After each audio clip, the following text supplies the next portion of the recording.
10 names.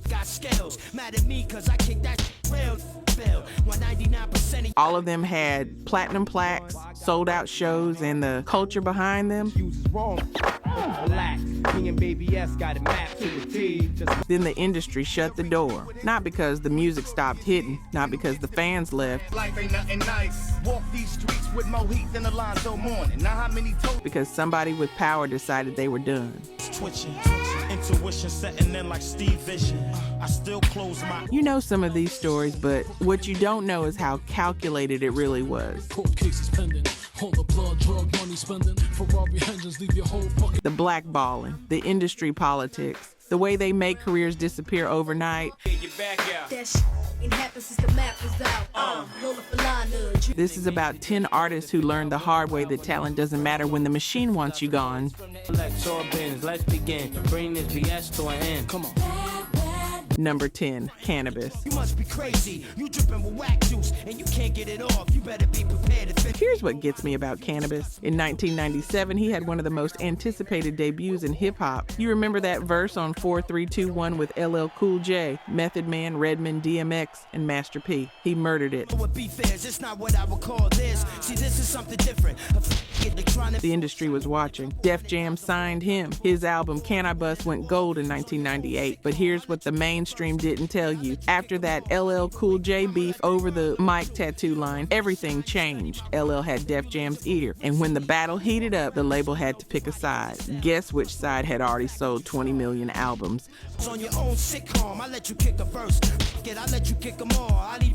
By 2000, Canibus was bouncing between labels. Universal, Baby Grand, indie deals. His second album, 2000 BC, didn't even get proper distribution. Here's the thing about industry blacklisting. They don't announce it, they just stop answering calls, stop booking you for features, stop pushing your singles to radio, and if you've ever watched someone's momentum die, not because they lost skill, but because the machine decided they weren't worth the trouble, you know that's a different kind of erasure. Give me the respect that I deserve, or I'ma take it by force. The street still respected Canibus, but respect doesn't get you shelf space at Best Buy. It doesn't get you on 106 and Park. Canibus kept making music for the underground, but that major label platform, gone.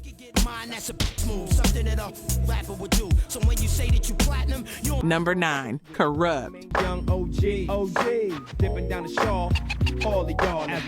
Kurupt was Dog Pound, Death Row royalty. Dog Food went double platinum in 1995. He had the West Coast on lock. Then Suge Knight went to prison in 1997, and Death Row started falling apart. You probably know Kurupt tried to leave, but here's what most people don't know about what happened next.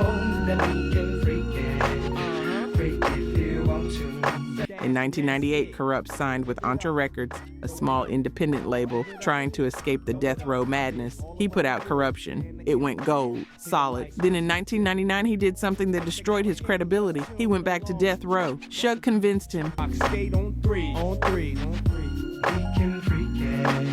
The streets called it betrayal. Snoop was done with him. Daz was done with him. The whole Dog Pound legacy fractured. But here's the part that doesn't get talked about enough. After Suge got locked up again in 2003, Kurupt tried to rebuild. He signed with Death Row Records under new ownership in 2002, then left again. By that point, nobody trusted him. Not the fans, not the labels, not his former crew. And when you lose trust in hip-hop, you lose everything. He kept recording, kept releasing albums, but the industry moved on without him. The blacklist wasn't official, it was just silence. Give it up, throw it up, give it up, throw it up. Real talk. Only 9% of you watching this are actually subscribed. That hurts a little, not gonna lie. We spend hours digging through archives, fact-checking every detail, bringing these stories back to life because this music deserves to be remembered. And you're here because you care about that too. So if these videos mean something to you, if you've ever said, damn, I didn't know that, or felt something while watching, just hit subscribe. It's free, takes 2 seconds, and it tells YouTube to show this to more people who love this music like we do. Let's build this together. All right, back to the story. Number 8, Ras Kass. Ras Kass had one of the most respected pens in West Coast hip-hop. Soul on Ice in 1996 is still considered a classic by real heads. Lyrical, conscious, intelligent, he was signed to Priority Records and everything looked like it was about to pop off. Then the industry politics started, and this is where it gets messy. Priority Records was going through changes. They weren't pushing his second album, Reciprocation, properly in 1998. Ras started speaking out publicly about label mismanagement, about how they were burying his career. And in this industry, when you start naming names and calling out executives, you become a problem. His third album, Vanguard, was recorded in 2000, but didn't get released until 2001 and only independently. Here's what's wild about this. Ras Kass never stopped being talented. He never fell off lyrically. He just became impossible to work with from the industry's perspective. Too vocal, too political, too willing to sue. By the mid-2000s, he was completely off major labels. And if you've ever seen someone get labeled as difficult in this business, you know how fast the doors close. The culture still respected him, but the boardrooms didn't want to hear from him. Number 7, Beanie Sigel. Beanie Sigel was Rockefeller, signed in 1998. The Truth went gold in 2000. The Reason went gold in 2001. The Becoming in 2005 debuted at number 3 on Billboard. He was Jay-Z's guy. State Property was his crew. Then Rockefeller split in 2004, and Beanie got caught in the middle of a war he couldn't win. Dame Dash went to Def Jam. Jay-Z became president of Def Jam. Beanie sided with Dame, and that decision cost him everything. I read between the lines of the eyes of your brows, your handshake matching your smile. When Jay-Z took over Def Jam, Beanie's push stopped. His albums weren't getting the same budget, same promotion, same respect. Then the legal troubles started piling up. Weapons charges, tax evasion. By 2012, he was in federal prison. I still see visions, still hear that voice in the back of my mind. So what I do. Here's the thing though, even when he came home in 2014, the industry had moved on. Jay-Z had moved on. The Rock wasn't calling anymore. Beanie tried to rebuild, but when you lose your biggest cosign and catch a federal case at the same time, there's no coming back to where you were.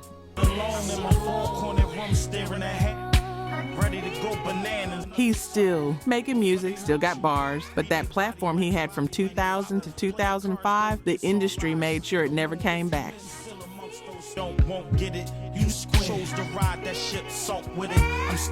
Number 6, Lil Kim. Lil Kim was the queen bee. Hardcore in 1996 went double platinum.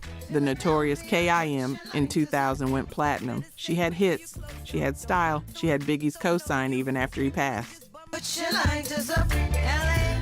Put your lighters up.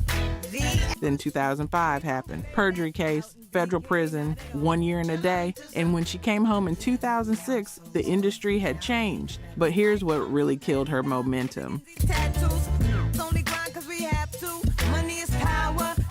While Kim was locked up, the new generation moved in. Nicki Minaj was coming up. The sound was different, the style was different, and Atlantic Records wasn't pushing her the way they used to. Her comeback attempts in the late 2000s didn't hit. Leave your face on the wall. R.I.P. in memory. Ms. G.O.A.T. got shelved. 9 in 2019 barely made noise. The industry didn't officially blacklist her, they just stopped caring. And if you remember when Kim was on top from 96 to 2003, you know how complete that erasure was. She went from magazine covers and award shows to struggling to get radio play. The street still loved her, the culture still respected what she built, but the machine, it moved on. And once the machine moves on, you can scream all you want. Nobody with power is listening. Keep putting them lighters up, no matter where. Number 5, Shyne. Shyne was supposed to be the next big thing out of Bad Boy. 1999, Sean Combs signed him. His voice sounded like Biggie. The buzz was insane. Then December 27, 1999 happened. Club New York, 3 people shot. Shyne got 10 years. Combs walked free. And here's the part that still doesn't sit right with a lot of people. Shyne maintained his innocence, said he acted in self-defense. Witnesses later came forward saying Combs might have been the shooter, but the trial was already over. Shyne went to Clinton Correctional Facility. He kept recording from prison. Godfather buried alive in 2004, but when he got out in 2009, they deported him to Belize. Can't tour in America, can't promote properly, can't rebuild, and this is where the blacklist becomes permanent. Shyne tried to restart his career from Belize, but without the American market, without Bad Boy, without the platform he had before the case, it was impossible. He eventually left music completely, became a politician in Belize. The industry didn't just blacklist him, the government did. And once you're physically removed from the country where hip-hop leaves, your career is over. Tens, crush rocks and drops. The best respect, the feds only fuck cops. Number 4, Mase. Mase walked away from Bad Boy in 1999 at the peak of his career. Harlem World went quadruple platinum in 1997. Double Up went double platinum in 1999. You make me feel so good. That's what we do. He was making millions. Then he found religion, became a pastor, retired from rap. And when he tried to come back in 2004 with Welcome Back, everything had changed. Here's what people don't talk about enough. Stand on the wall, hand on your balls, lighting up drugs, always fighting in the club. Diddy allegedly blocked Mase from getting out of his Bad Boy contract. Mase claims he tried to buy back his masters. Diddy wanted $2 million. Mase didn't have it, so he was stuck, couldn't move to another label properly, couldn't own his music. By the time he finally got some freedom in the 2010s, the moment was gone. I wouldn't change you if I could. I wouldn't change you if I could. And if you've watched someone try to come back after the industry held them hostage for a decade, you know how impossible that is. Mase still performs, still makes music, but that 1997, 1999 run, that level of stardom, the industry made sure it never came back. And I deal with hoes that pose in Maybelline. One time you had it all. I ain't mad at y'all. Not because Mase couldn't rap anymore, because Diddy controlled his masters and his career. That's not blacklisting from the outside, that's blacklisting from the inside. Trying to live it up, rock jewel, bigger truck, piece all glittered up, stick a kid, nigga, what? Number 3, Foxy Brown. Take notice, not a take over. Y'all take quotas.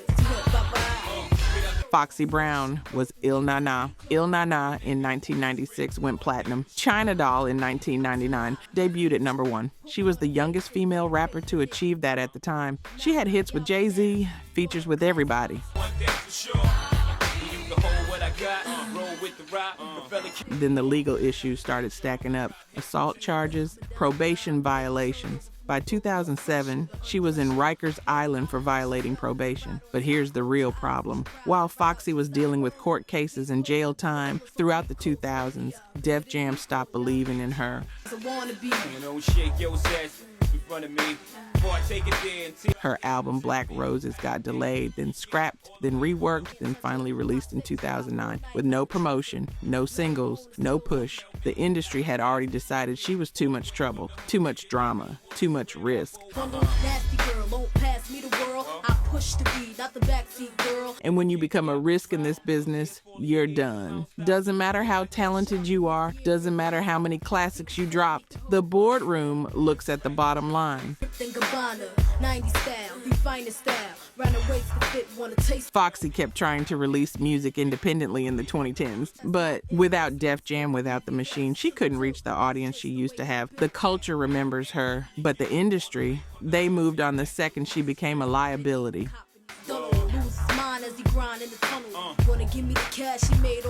Number 2, Capone. Sweet coconut, we dog getting signs up. See him low with us, set up a congregation. Capone and N.W.A. The War Report in 1997 is a street classic. Capone was one half of that. Then he caught a parole violation in 1997 and went back to prison. Missed the whole promotional run for the album that was supposed to make him a star.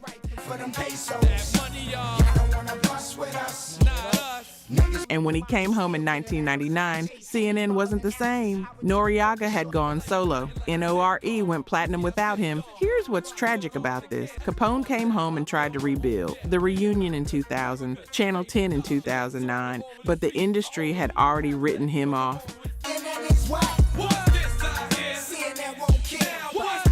The momentum was gone. The buzz was gone. N.W.A. had become the star. And when you're the other half of a duo that succeeded without you, the labels don't see the point in investing in you separately. Capone kept making music, kept trying, but without major label support, without the push, without the platform, he became an underground artist. And if you know anything about this industry, you know that once they put you in the underground box, you're never getting back to where you were. It wasn't his fault. He went to prison. But the machine doesn't care about fault. It only cares about profit. And Capone stopped being profitable the second he missed that first album cycle.